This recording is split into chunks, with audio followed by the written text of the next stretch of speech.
King of Podcasts Radio Network proudly presents the Wrestling is Real podcast, because wrestling needs us. Here we go, episode 640 of the Wrestling is Real podcast. Thanks for being here, King of Podcasts. Joining you for another Wednesday night going into Thursday. Just wrapped up Dynamite, which was dynamic. Like, what a setup for the Grand Slam show, which will be 4 hours, 2-hour Dynamite, 2-hour Rampage next week in New York City at Arthur Ashe Stadium in Queens, New York, in front of, we already know, will be well over 18,000 fans, the largest attendance for any AEW show. And they had just wrapped up tonight setting up a live Rampage, doing a live Dynamite and a Rampage taping, which will be for a crowd of the UBS Arena in New York, or was it in Long Island, right? Which was in front of 13,000. Like, they're not for these bigger events. They're pulling out the stops on going after some real crowds now. To know that UBS Arena, they were able to fill that right up. Elmont, New York. It's the new arena for the New York Islanders. And they pulled it off. Like, that's a big arena. And, again, they're first ones to be there.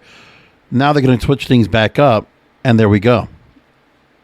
So that's a big deal. I don't think it was much was being said about that show, except for the fact that they were coming to, Long Island. And they were going to get out there. And now they're going to go into New York, into the boroughs itself, into Queens, and do this. And Chicago and New York, two major meccas for wrestling, especially when it comes to WWE and what they're able to do. Those shows are normally going to be sold out. We saw Madison Square Garden get sold out, 13,000 plus. Biggest ticket, biggest gate, most, what was it, the highest grossing SmackDown ever. So, put in a press release, looks good. And what you're seeing is a tale of two promotions, with WWE and AEW going in different, not so much different directions, but taking parallel paths. But there are some similarities, not similarities, but there are some similar opinions that I have for both. Because I really believe that when I look at what AEW is doing right now, this is outside of the New Wrestling Alliance. So the relationship that they have, which really wasn't a focus tonight, and would not be so much of a focus next week, because AEW is focusing on AEW right now, but it will then further support and benefit the New Wrestling Alliance across the board later on. But at the moment, the New Wrestling Alliance, that concept, the whole thing about all these other relationships going on, is taking a bit of a backseat right now because of what's going on with all the new debuts that AEW's brought in. And they are capitalizing on all of them. They have brought in, from the first dance to AllOut, we saw all the debuts. And they've consistently kept all those debuts front and center and very important. They're major headlines. Where you're looking at Adam Cole and his first TV match against Frankie Kazarian in a victory. You look at Bryan Danielson. And now setting up a match to go up against Kenny Omega at Grand Slam next week. You're looking at CM Punk, who is going to get his TV debut against Powerhouse Hobbs. They set that up tonight. And next week, he'll also go ahead and speak before he has his match on Rampage and not Dynamite. Then Ruby Soho, she's going after Dr. Britt Baker at Grand Slam for the women's title. That's a lot there. And then Malachi Black against Cody Rhodes. Andrade Idolo is setting things up as well. Like, there's a lot going on right now all together. There's so much. And there's not a lot of people that are being left behind. I mean, Kenny Omega is still a champion, strongly steadfast. They're still focusing on Darby Allin. They're still focusing on Orange Cassidy. They're still focusing on Jungle Boy. They're still focusing on MJF. So there's a lot of spinning plates. And AEW, for the most part, has done a very good job of juggling. Because that's a lot of plates that go through. And it's working out. And that's going to be a very tough cycle for AEW to keep up. Now, the one thing is they are playing a short-term game right now. There is a future, of course, going ahead. But there's a short-term game being played right now, which is what the Chicago and New York events collectively have been doing.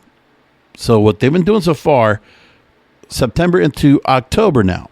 I mean, this month is a lot of momentum, a huge wave of momentum across the board. That's what AEW is doing right now. It's working. And I want to say that I think that the ratings will continue to go well for that. They did pull 1.3 million viewers for last Wednesday. We could probably see the same this week, maybe a little bit less.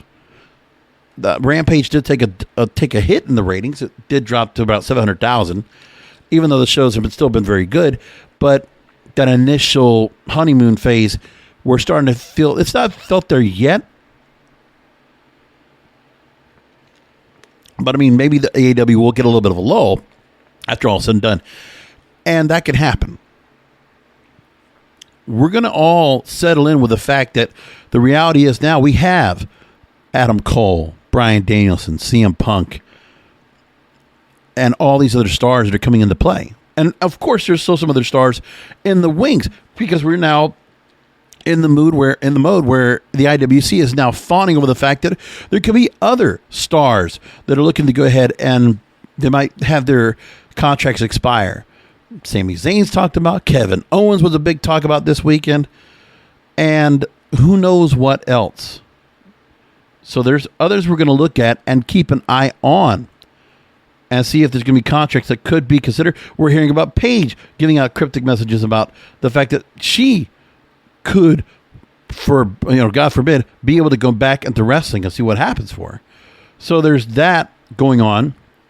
And then you see what WWE is doing right now and some of the changes they're making. Look, they have ultimately, they are now steered in the direction they want to go.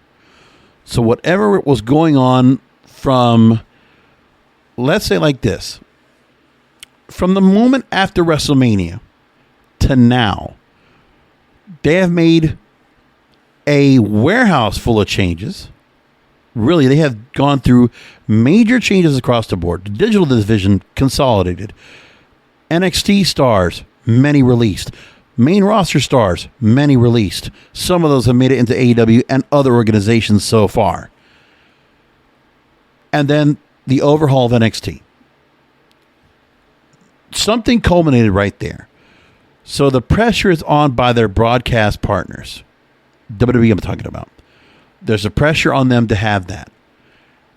And when you look at the last few months, they're not allowed to have that off season like they have gone through this. And that's what I think I've actually seen right now with Nick Khan, with what he's been able to do and his control, his new power structure that he has, his influence. They're not, the WWE, when the crowds came back, the plan was the pandemic basically destroyed the off-season model. They're not playing on autopilot right now. Regardless of how the booking is. The booking is still played like it normally does. But the rest of the company and the formation of the company, Nick Khan is making that company into a lean, mean machine. Well-oiled machine. This is, and I just feel like there's so much of a Nick Khan influence that we don't talk about. Everybody wants to talk about Vincent Bruce and Triple H is in the hospital, unfortunately, and hopefully he's recovering well from his cardiac event. But you look at what's going on, and it's amazing the transition they've made because they've cleared out the fat, the bloat, whatever they had right now that was really standing out. And when you look at Nick Khan as a chief revenue officer as well as president of the company, he's looking and saying, okay, we can make ourselves a well-oiled machine. We have to optimize our talent. We have to optimize some other areas of what we do our best. And you can, nobody wants to talk about it because everybody in IWC is only going to only focus on the on-screen product. You're absolutely correct. You look at the on-screen product, but merchandise is way up. The tickets, the house shows, they're doing very well. Like the money's being made and people are coming to the shows and there is an experience that is being had by all because of what they did, making sure John Cena could come on board and work through SummerSlam And with all the stars they brought back, when it comes to Becky Lynch or Brock Lesnar, there's a lot. Now, what they've also done, I've seen a big difference in their social media efforts. I mean, I look at their TikTok, I look at what they're doing on their Twitter feed, Facebook, whatever. It's changed. Like, it's not as corny, as weird. The social media initiative, which started many years ago, which was very cringy and very kind of pushed upon, it's different now. Like, I look at the TikToks for WWE. Used to be certain clips that we put up there, but they're getting better at a lot of things. Like, I mean, they're taking advantage of the gimmicks and the certain things that TikTok provides when it comes to the parkour gimmick, and John Morrison doing parkour, or letting Big E do a nice little announcement about, having the celebration and the adulation of fans and others for winning the WWE Championship, which we're going to talk about Focus in a few minutes. I want to talk about it. But you look at what the social media is being done, and you look at how they're pulling that off. You feel that carnival atmosphere, the best show on earth. It's not about the wrestlers. There are attractions above all is WWE, and that's what people are coming to watch. It's not for particular stars. If you go to an AEW show, it is for particular stars. You go to the show at Grand Slam, you're going there for Adam Cole, Bryan Danielson, CM Punk, Malachi Black, all the stars of AEW. Because they're stars building of an upstart company that is just 2 years, coming up on the year third of their formation. And they're doing great. And that momentum, they have to find a way to keep that up. We're going to feel that now. But it's a matter of what they're going to be able to do to keep things going, because they are pushing on all cylinders right now. And what I mean by all cylinders is that they are going straight ahead with their agenda and what they're trying to do to build that company up and put it in a hyper growth. You know, AEW has felt like it's been making steady growth. Now they're trying to hit a launch pad to skyrocket. Ratings, skyrocket. Presence, publicity, get the crowds really excited. Because right now, with all that they're doing, they're looking to make the steps on a number of different things. Because the step, maybe not on all shows, but they're going to be able to do more shows in bigger cities where they can pull bigger venues. They don't have to take the secondary venue that gets 5,000 seats. They don't have to take the collegiate arena. They can take the professional NBA, NHL stadiums, which is what they're doing now. Okay, it's a big deal for them to say, okay, we're going to step up. We're going to take United Center. We're going to take, the Now Arena, which is one of the bigger ones they had before anything else, of 10,000 seats. Then they're going for Arthur Ashe Stadium, not going for MSG, not going for Barclays Center, because those are hallowed grounds of WWE, and they're not going for those. So they didn't go to Brooklyn, and they didn't go to Manhattan. They went for Queens, and it's kind of just the fact that this is still a revolutionary brand, and the way that the people that are around that brand are trying to be revolutionary. They're trying to change the face of wrestling, bring back a face of wrestling that people really enjoyed, and they're the people's promotion. But I would be the best word I would look for is I would be vigilant about what they do to try to go ahead and placate the people. Now, if they're always looking to try to do things to make sure the people are happy, you're not going to get them 100% of the time. And when you don't do that, because it will happen, what needs to be understood is that the company needs to go and say to themselves, okay, we need to go ahead and just, we need to continue to stay our course with some of our other things, which they did. I mean, after CM Punk's debut, after All Out, they did put out, a pretty pedestrian type of feel. They're still putting a lot of importance into their regular wrestlers. One of the things I really liked a lot that they did this week was they started doing their AEW Dark shows, not from the big stage of the arenas where Dynamite and Rampage are held. They're now doing them at Universal Studios Soundstage 21, kind of the Impact Zone feel. And it almost has like an FCW feel you look at as well, because they are going FCW style. You see the banners up in the backdrop of the arena, It's got a good size arena there for people to go and watch. They have Impact Arena type thing. It's a secondary group. Shivani and Taz still doing that. Raquel Gonzalez out there announcing. So it is a secondary. It's not the full main event feel. You're not getting Justin Roberts out there. And, Dark Elevation is a little bit different. You can see they're still doing some of that now at the main arenas as those dark matches. But the other dark matches, which is absolutely the younger talent being built up through squash matches or other things that they're doing. Dark and Dark Elevation are not too much different, but Dark Elevation gets a little bit more play, so they continue to do that there. But these shows from Soundstage 21, it's basically creating that development type feel. Because AEW Dark, we're not going to have matches that are going to be completely, on money, but you're going to have these squash matches, you're going to have other matches of some featured younger stars that will stand out. And I think people should just keep an eye on that. And with that set up in Orlando, I want to know if AEW is looking to try to create some developmental system where they're bringing these stars in, but are they just going to take people just collectively from the indies and just try to bring them on, give them a shot, give them a tryout and see what happens? Or are they going to do anything at some point where they're going to try to make sure they have a developmental system in play? Because it feels like that's just what they're trying to build out now with Dark. So the long-term plans are in play. They have a short-term play as well. But the long-term play needs to be sustained. They have to make sure they're still working on that. And that's where I think Tony Khan's getting it right. Because the focus is still there for a number of stars.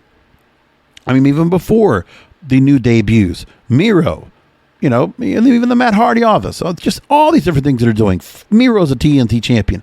They're still getting certain things in to make sure they're still important. Because what's the most important thing is that, no matter the ratings you want them to be consistent no matter what the show puts on. As long as you're putting on good wrestling and good content throughout, that's what it is. But now when you start adding this new audience, that's aside from the base audience of 700, 800, 900,000 that you had watching this show already, and the new audience of 300, 400, 500,000 and maybe more that come in to watch AEW, they don't get to go ahead and dictate what AEW needs to be. So Tony Khan needs to make sure that he stays with his EVPs and make sure they stay on track with building stars of the future, because the debuts they brought in, they're veterans. And while they get their chance now to be in a big spotlight, they get in the title picture, get in some main event feuds, they must be able to go and do the deed and help get other wrestlers over. Because the veterans are doing that. That's what Matt Hardy's doing. That's what Christian Cage is doing. That's what Taz is doing. That's what, the management of Tully Blanchard and Sting and all these others that have come in. Even Vicky Guerrero, to that matter. You're seeing a number of veterans coming in to do their job to help build the other talent. The purpose of a number of those stars are for that, which is very important. And that continues to be going on. And that you also, with the focus of the main young stars that you're building on, they have actually in this whole time, they are now building. Now it's not so much where MJF has needed to build. MJF is now, even after the loss to Jericho at AllOut, they got his heat right back immediately. And now they're trying to get Brian Pillman Jr. as a big white meat babyface to be brought up into the picture. So the Varsity Blondes taking a bit of a back seat. And Brian Pillman Jr. now with MJF, whom they have, because they have a history in MLW. Regardless of what you think, these guys have worked on each other. Brian Pillman's played the babyface. MJF has always played the heel. It works. There was just something there in MLW. I don't know if what's going on with Tony Khan over there, what they're finding out. But for whatever reason, MJF and Brian Pillman Jr. is going to be a thing. It's happening next week. I love it. I want Brian Pillman Jr. to do well. I want him to stand out. Now, Brian Pillman Jr. is an example of the kind of stars, with the generational background that you're starting to see that WWE wants to do now as they're going on their end for their long-term goals. The long-term is not being dictated on the television. The television for them is always going to be short-term. they can't long-term book. They're not going to long-term book, but they are going to long-term develop. Finally go back to that. That was something that they needed really badly before. Because without getting into some big criticism and really just bashing the 2016 to 2021 era of NXT with the likes of the Undisputed Era and having the likes of Johnny Gargano and Tommaso Ciampa main eventing, Finn Balor coming back, Samoa Joe coming back down, all these different things that were going on, all the veterans that they had who are great wrestlers, a lot of them. You know, even going out to the end right now where you have, you know, Raquel Gonzalez that's standing out as the women's champion, or you had Cameron Grimes and LA Knight going after the, you know, $1 million title, all this stuff. Yeah, that's all fun and good. It's a lot of novelty right there. But what good does that do for the main roster? I was thumping at that point for years. How many times did I get done with an NXT takeover and I said, what good is this doing for the main roster? And then we looked at the names of the people right now on the main roster that came from that system. They didn't bring up Adam Cole. They didn't bring up Roderick Strong. They didn't bring up Bobby Fish. They didn't bring up Kyle O'Reilly. They didn't bring up. They did bring up Johnny Gargano for a bit, but he got hurt. Tommaso Ciampa went and he went back. I mean, then you look at the stars that he brought up from NXT during that point. From EC3, who's gone. Lacey Evans, who's now pregnant, did have a bit of a run, but, you know, never got to the level of main event that she could have been. I think when she comes back, if she does come back, she's going to be, I think there's a good chance to really do a push on her as a babyface and really bring her back up, because I think she'll be a great babyface. You look at what they've done with Keith Lee or Karrion Kross or the Viking Raiders. With a few times they've actually hit on something good. Looks like Riddle and Damian Priest are starting to pay off. But other than that, the developmental system, yes, the main roster booking has failed them, but only to a point. Because there's a lot of obstacles that need to be overcome in order to be able to go and be taken up at a spot on the roster where there's a good chance to be getting some decent push and a chance to really come out as a main eventer. It's not easy for some people. And then there are just others that there are some long-term mainstay stars in WWE that all these others in the mid-card, it's going to be almost nearly impossible because of the reputation, because of the integrity, the loyalty that WWE does have. Think of the stars. The New Day's been on top. They've been doing their thing for years now. You look at Sheamus, you look at Dolph Ziggler, you look at, you know, Randy Orton. I mean, you're trying to overcome all of those types. Rey Mysterio, Roman Reigns, the Usos. That's a lot of stars who have been through the system. They are loyal. They have been rewarded. And for you to break that mold, to break that ceiling, to be considered, Vince wants to look at you now, wants to put you up somewhere. You're looking at others. And now you're seeing a little bit of an emphasis where they want to change things up. So Keith Lee, they're going to repackage, try to do something with him. Karrion Kross, they continue to tweak him. Came out with a great promo. Everybody wants to compare him to Sean O'Haire.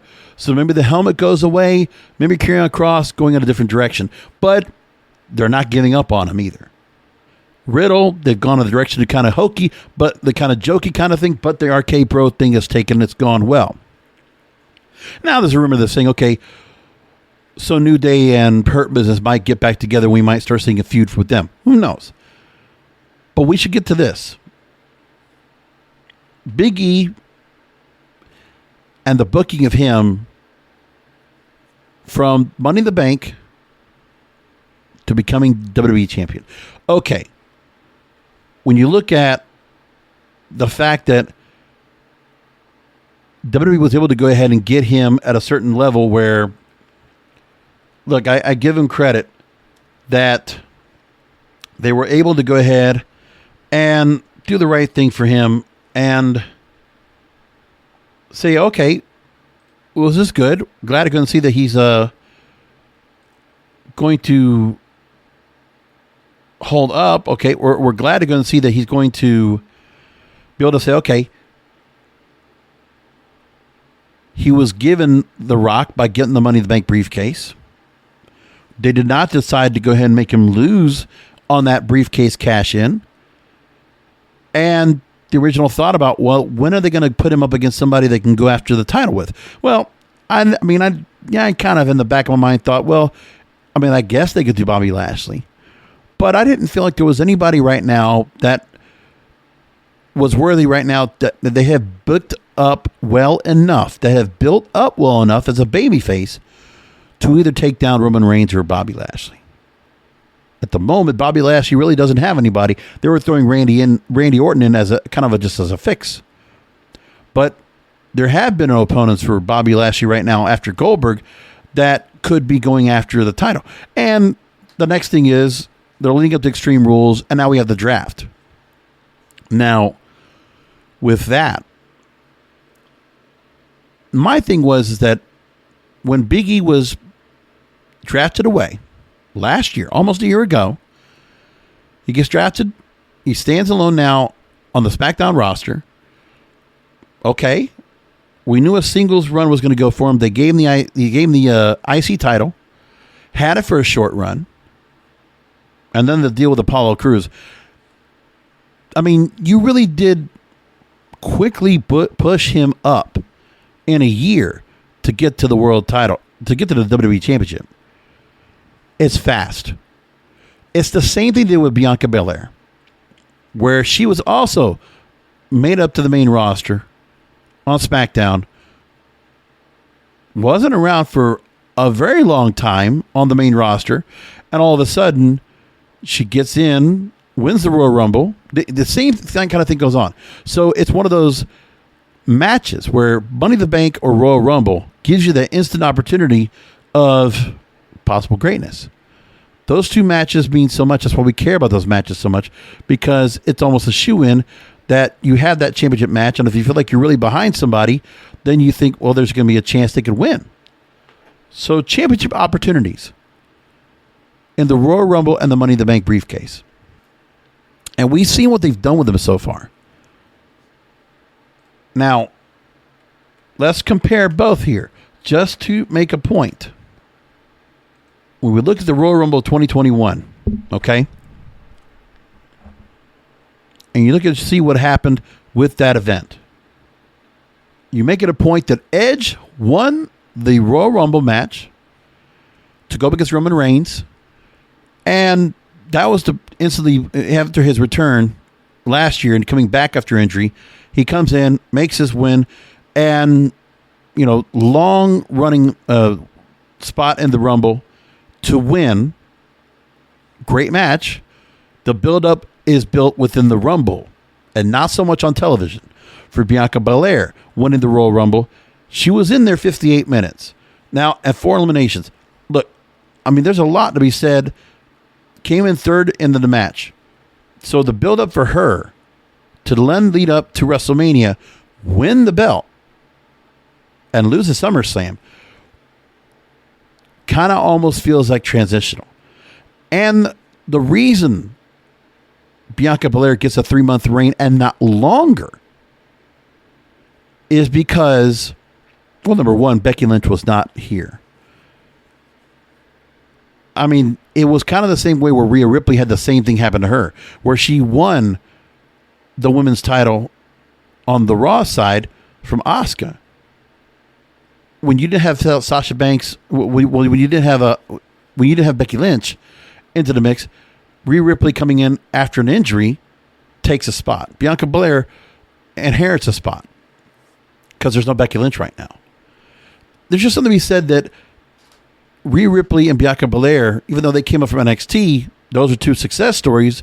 Well, Bianca Belair, yes. Rhea Ripley, not now. They did bring her up. She did get a rub, got the women's title, and then drops it. But then we get to the point where the build for all these stars right here, these young NXT stars, and they're short-lived. Because Bianca Belair, I don't know where she feels right now going into Extreme Rules coming up and her chances against Becky Lynch because of the way they booked her in short fashion, dropping the belt in an impromptu match. There's nothing that tells me that I think that they're going to go ahead and make a change around after that. I don't see it. When you look what they're going to be doing right now, the match is going to be signed and set, okay? But for Bianca Belair to get this match, does anybody think that Becky Lynch is going to drop that belt in less than a month? Or actually 4 weeks later, they're going to have her drop the belt? Does anybody feel like that's going to happen? Because of the build of Bianca Belair prior to. I mean, ask yourself the question. I'm not trying to shut this girl down. I think she's very talented, and I'm very happy she won the title. But the build for her doesn't make her a prolonged champion. She doesn't get to be a champion for a very long time because this company gave and took away. That's what they did. So now, we've only had Bianca Belair up on the main roster for a short time. WrestleMania 36, after the Raw after, made her debut with the Street Profits. So she's been around, year and a half, at the most. With, if you want to go and say she was part of the Royal Rumble 2020. So, she's going to be, we had a chance to see her get a spotlight there and did very well in that match. She came in number 2, limited to 8 superstars, and Charlotte Flair was the one that took her out after lasting 33 minutes. So Bianca Belair always got the rub there, but again, it wasn't as consistently built. And because of the fact that, it shows that she's not the main event level where they're going to keep her dominant to win. But that's also because with her, you could do that because she is, in the sense, a younger player, right? You could say, oh, well, there's a thing where she's still new to us. So, you have to feel like she has to get a chip on her shoulder. She has to get a comeuppance. As a babyface, she can't hold on that belt all the time. Big E right now is a babyface champion. How long does he hold to that belt? Because there's not a lot of babyface champions hold on to the belt a long time. Not in WWE. Not in the way Bruce Pritchard or Vince McMahon see it. You don't see it that much. So you got to ask yourself the question, what happens there? With Big E and his build up for what they've been doing, ask yourself the question. So with Big E, you're looking at him now, and you're saying to yourself, lifer in this company. A lifer in this company going back to Florida Championship Wrestling in 2009. I mean, that's a long damn time. He has gone through the ranks. He did NXT. And then moves up to the main roster. And he's been up in that main roster since 2013. And it took a long time for him to go and get up here to get built up to where he is now. But the main event level, I mean, to go from mid-card to main event that quick, it's just, it doesn't make a lot of sense to me where you just see, okay, what was there that was being done? I asked the same question about Bianca Belair. Bianca Belair was a different story because she won the Royal Rumble. That's more than enough, I guess, to say, okay, she gets to go and get up against Sasha Banks. She goes after that women's title on the SmackDown side at WrestleMania, and they built it up. But the build-up with her and Sasha Banks was short, remember? Remember how short a bit of time we had to get to that? Not so much, it was partly where they had, because when you think about it, the build to that match was very quick for the WrestleMania match.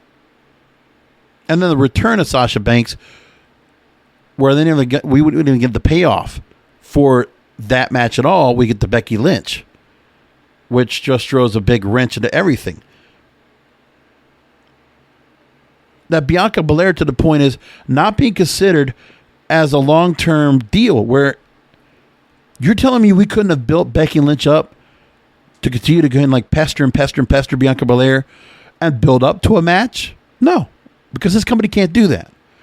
They're so concerned about the next month and really kind of a hot shot booking or having to go ahead and they have to be extremely feverish in their booking because they need to find things to fill holes.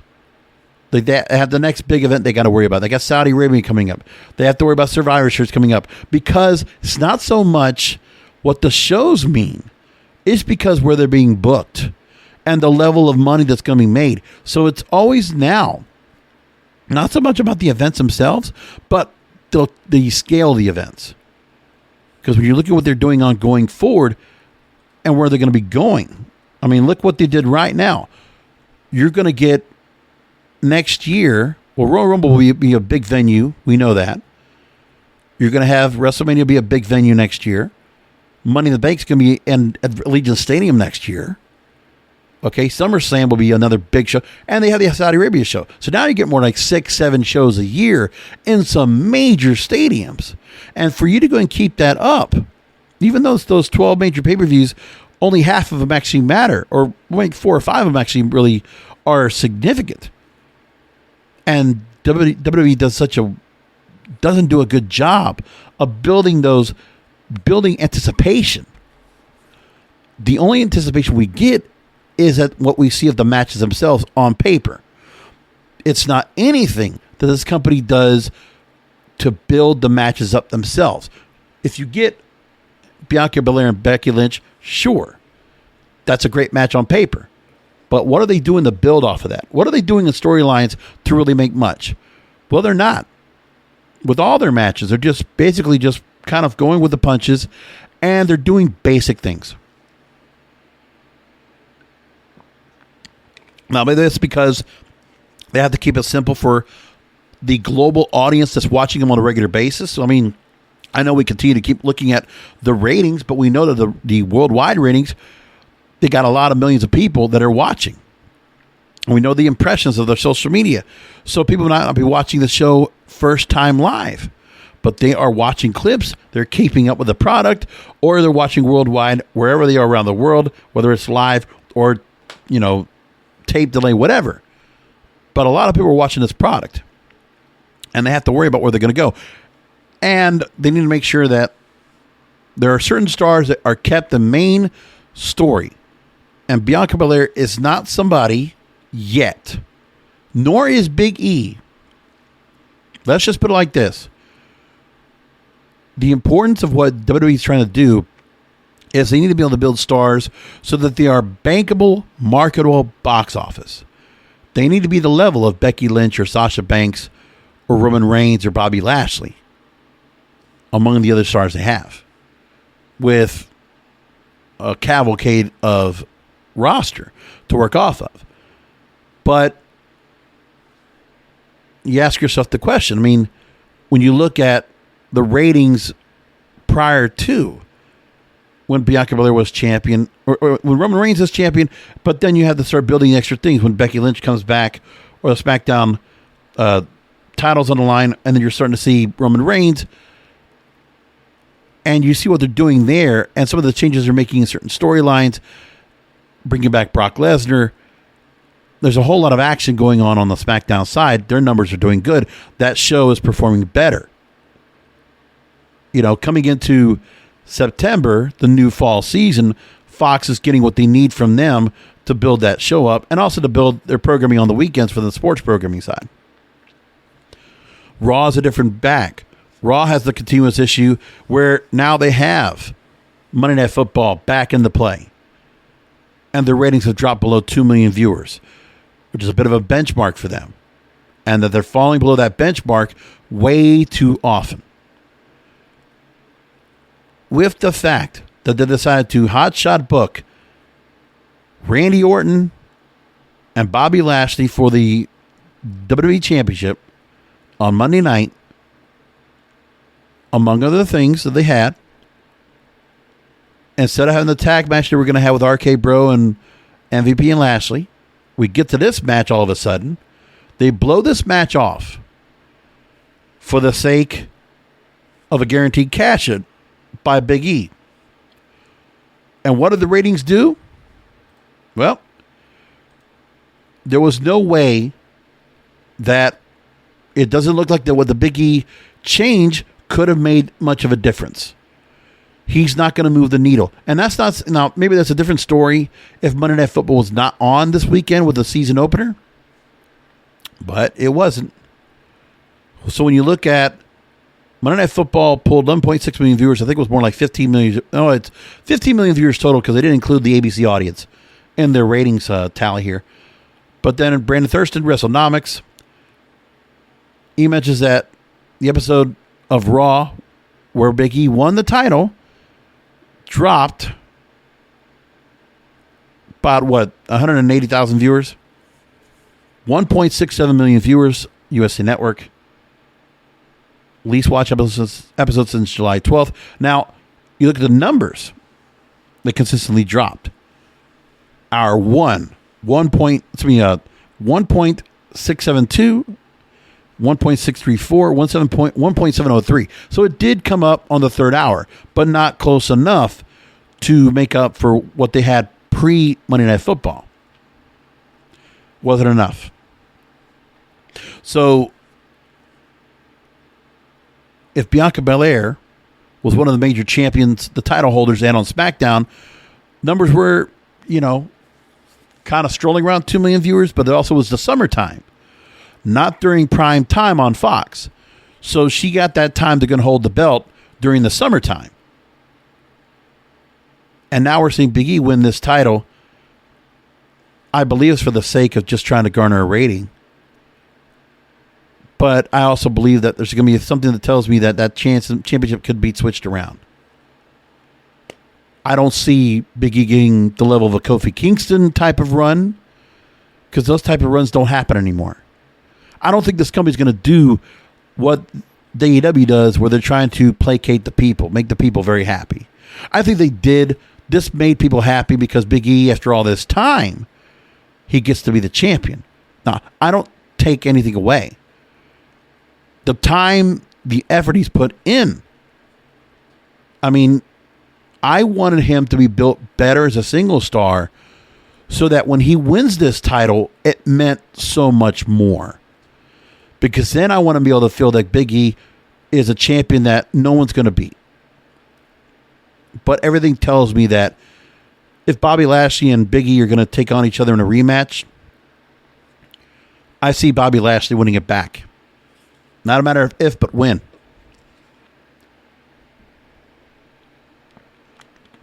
And to Big E's credit, why would I want him to have a short title reign? But have they done anything? Has the company done anything to make me feel like I should feel any different? Because we're going to see people get a little bit of stardom because of a match, of a moment. That's it. But it's not a gradual crescendo we're getting out of this. It's like a surprise all of a sudden. That's how it's working. I'm sure I could go back and give many examples like this, but that's what's happening now. And I'm not sure that's what I like. I don't want it to be that way.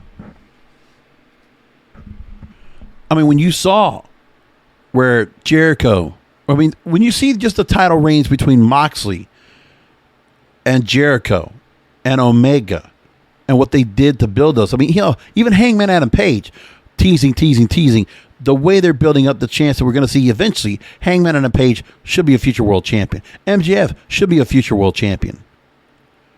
And there are others that I just feel like they're going to get their rub. They're going to get pushed up to the main event. You feel it. And you're seeing where certain stars are booked, consistently winning their matches and doing something. But then all too often we get the Nikki ASHs of the world. From winning the Money in the Bank briefcase to cashing in on another Raw that they did. Remember that? And I want to ask this question. When that happened, when that cash-in happened there, which was roughly a month ago, and I look at the numbers from Gerwig, and if I look at the numbers for Raw the week before up to that. And I said to myself, okay, let me look what the ratings look like now. So July 19th Raw, Money in the Bank, only because of the rap they had to rub from Money in the Bank, the fallout from it, we did get a cash in, and the rating went up to 1.9 million viewers for that night. And when I go and look back at what they did to build up that night, which ended up having Nikki Ash winning the Raw Women's title, it wasn't Nikki Ash's cash in that made the difference. No, it was John Cena. Because John Cena made an appearance that night that bumped the rating. It was not Nikki Ash. Because the rest of the night was just what it was. Championship contenders matches, a return to Goldberg. Because remember, that was that first Raw after the crowds came back. So the crowd's coming back. Cena returning. Goldberg returning. I mean, you drop in the cash in by Nikki Ash or ASH at the end, that just is like icing on the cake, but it was such an afterthought with everything else. Kind of lost in the mix. Didn't take much long for Nikki ASH to drop the belt. And now that whole title run, that whole cash in means nothing. Because now she's teaming with Rhea Ripley. Because Rhea Ripley and Nikki ASH, what else are they going to do with them? Former champions, now without anything to do. No build up off their main event picture or their title feuds or their title runs. Nothing. They just drop down into mid-card purgatory. That's it. Who's to say that Bianca Belair at some point, whenever Sasha Banks comes back or somebody else comes in, where Bianca Belair could also get dropped back down there? Still get a spotlight, but will not be in that main event picture anymore. Because I feel like she's going to be suspected going to that pretty much down the line soon. And that's the fault of the company because they did not do enough to help out. So when you look what they're doing right now on SmackDown, they are placating a lot. I mean, there's a lot to be said about where SmackDown, that's the showcase of more the level of what WWE wants to be on major pay-per-views, what the company wants to be looked at, and it's them at their best. Edge and Seth Rollins with a great match this past weekend from Madison Square Garden. Big crowds. Remember doing the Rolling Loud stuff a few weeks ago, leading up to SummerSlam, and what they've done since July to make that show mean something means a lot.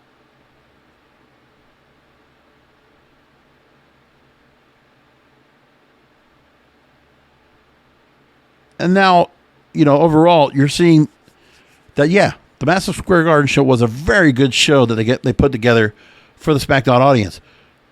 When the company needs to, when they need to make sure Madison Square Garden has a good show, the Fox primetime show, in the start of their season, their new fall season, okay, they need to make sure that show is big. They need to continue to make that a big deal. They have to keep finding ways to keep it important. So now they got the draft. They'll lead up to Saudi Arabia. They'll lead up to Survivor Series. Who knows what else they might use as gimmicks that Fox will lead them to do in order to make that show prominent. With Raw as the B show, they have to be able to take care of their broadcast partners and find a way to continue to go ahead and do something more with that roster. Now, I'm wondering with the new NXT 2.0, will something happen with them where some of those rosters, one of those people in the veteran side of the roster, they're going to get moved over? Because NXT 2.0, which I've not talked about yet, they made some big moves to really move forward. I thought the show was the breath of fresh air that's the staleness of the product had. Now look, we can go ahead and talk about how well the wrestling was. But you know me well enough. You know me long enough. King of podcast here, okay? And not any of these other podcasters that will praise NXT for what it was as an alternative. Well, sure. Only if it performed. Only if it did well. But when I looked at those ratings, it didn't do that. It was not doing it so much. Because look at yourself. Look at what happened with the ratings now with NXT since WrestleMania. I mean, take a look at what they've done so far. Since the move over in April, they had a drop in decline. What was it? 805,000 viewers, 841,000 viewers. The WrestleMania, post-WrestleMania Bush was there. 744,000 viewers, 761. Then they get to May and then drop. Well, you're talking about May, June, July, coming into August, and where some of these podcasters are out there that were so praising the product, why would they ruin this? Why is NXT dead? Well, look at the numbers. The numbers flatlined. Not flatlined, they just stayed consistently the same. That's not acceptable. Okay, you can look at they stayed below 700,000 except for one time. Although 2 weeks, they were able to go ahead and do some hotshot booking to bring over 700,000. And they did one more time August 6th, leading up to TakeOver. But really, when you look at the numbers that they had, they struggled so much. NXT 2.0 got a boost. And there were some things that I saw in NXT that made me look at what they're going to be doing and seeing where they're going to go. So when you look at the start, that's one of the things you got to think about is that how they sandwich the show. Regardless of the index wedding, Indy Hartwell and Dexter Lumis. Sure. Great segment. Don't get me wrong. But that's left over from the original NXT. I mean, they paid off the wedding. That's nice of them to do that. But is the Way or Dexter Lumis or any of that storyline going to be a part of what they're going to be doing going forward? Is that going to matter? I don't know. But when you look at what they did, automatically, Rick Steiner's son, Bronson Reichsteiner, comes in. Now they call him Braun Breaker. No matter the shit name, Rex Steiner was a great name. Maybe they'll go back to that or something else. But regardless of what anybody wants to say, Rick Steiner, Bronson is a chip off his dad's block. He's a next generation Steiner brother. He's a next generation Rick or Scott Steiner. That says a lot. The guy's built like it. He talks like a Steiner. He's got a pedigree. And that pedigree is fantastic. And WWE has him. And this is the guy that Vince and Bruce could get behind and really do a lot with. And the fact they're already putting him up where Tommaso Ciampa won the NXT title and Braun Breaker's already kind of eyeing the title. Oh, wow. Good stuff. Von Wagner. So, Cal Bloom, or the son of Wayne Bloom, one of the Beverly brothers, second generation wrestler. They see a lot behind him too. Good. I'm glad to see that.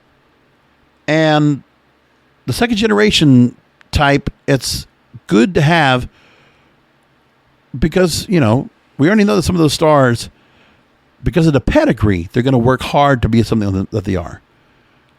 I mean, they're not going to have it where it's going to be like every Von Erich that got after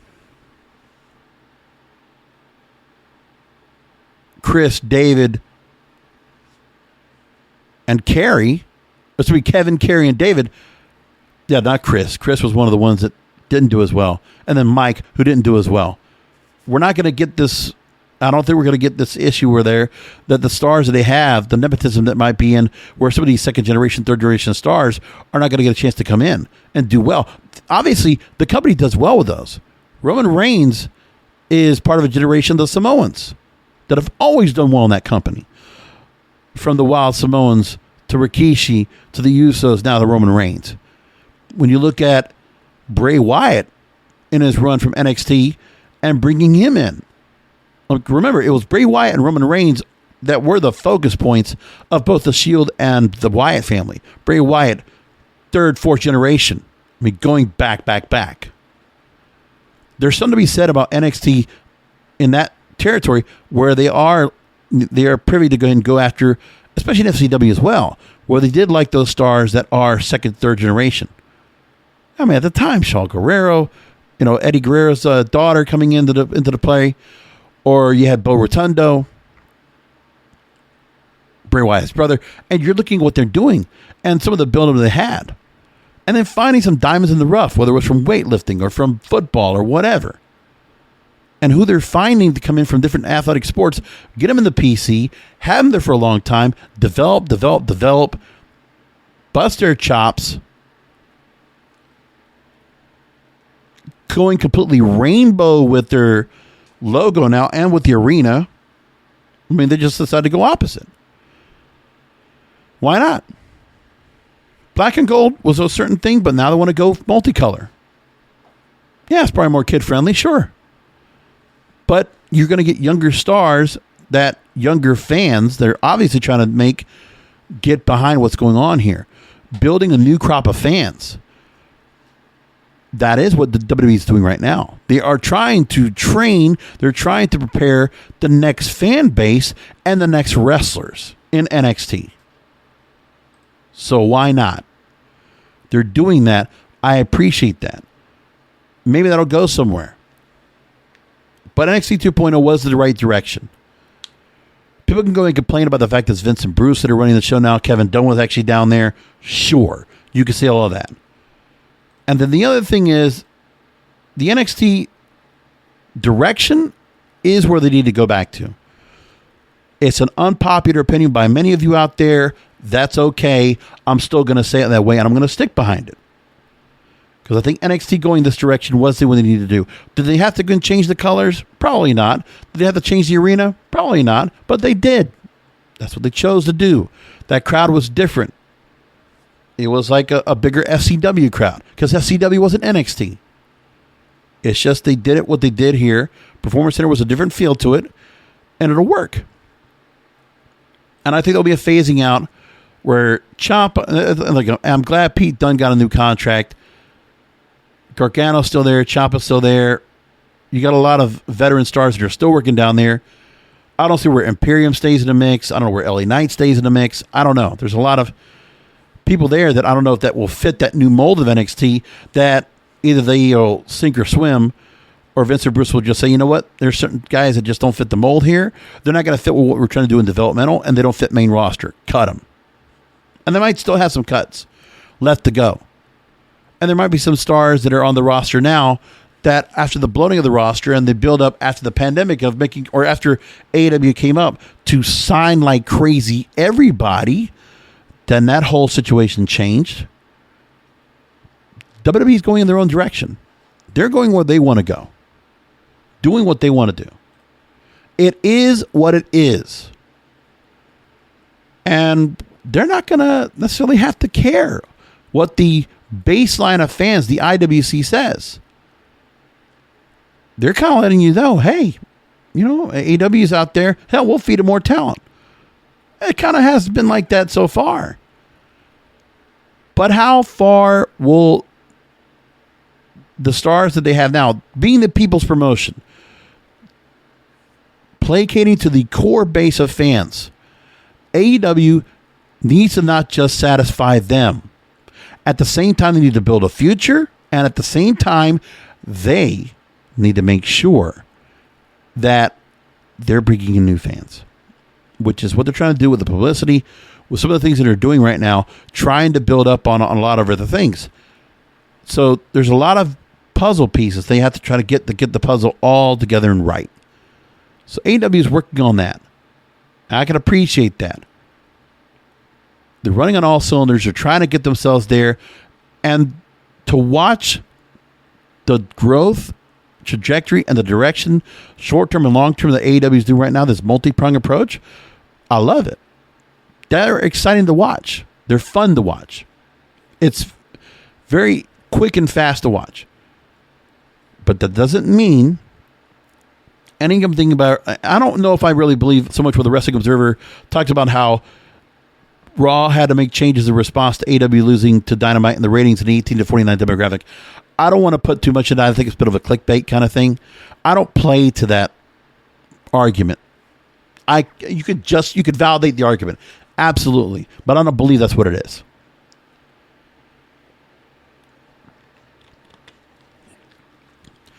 There's too many other things that WWE has to worry about that's not AEW. The fans want to feel that way, but it's not going to be.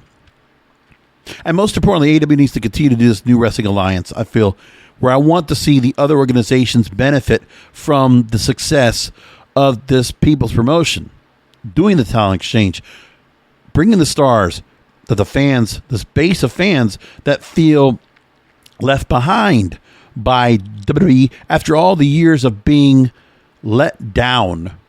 They're not getting let down anymore. So this is like a endorphin rush, like an adrenaline rush, right? It's like you're getting dopamine. You're just getting hit with good feelings. And that rush feels great. It's like a drug.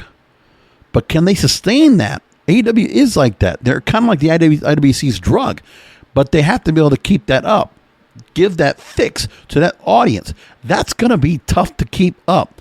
That's why they got to make sure they keep their ducks in a row and stick to the course of building this as a long-term company.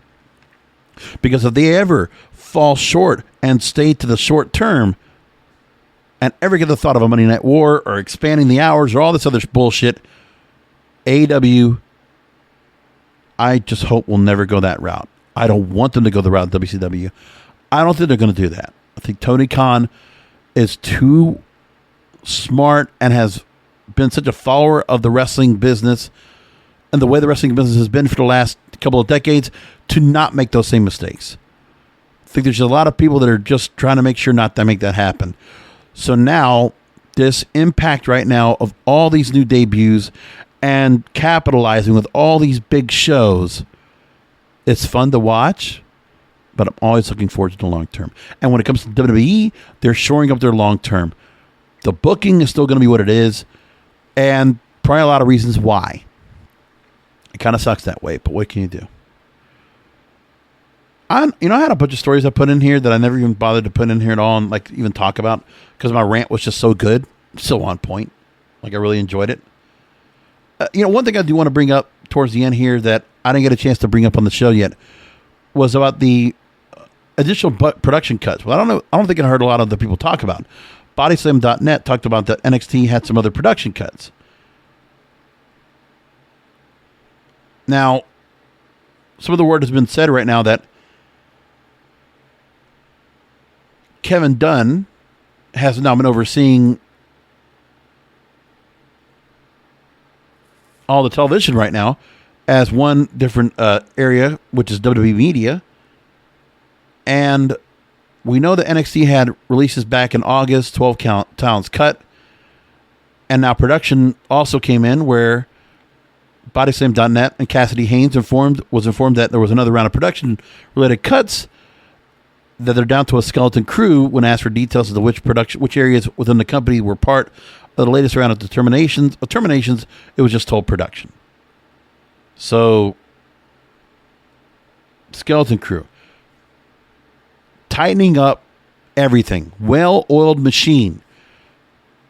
It's not the popular thing that all these wrestling fans want, but for business, it's great. It's smart. Work, again, you build smarter, not harder. So you take the bloat out and you focus on what you have. Does it kind of keep the same people up on the main TV? Absolutely. But maybe that TV exposure helps them out in the long run. I don't know. But that's what they plan to do.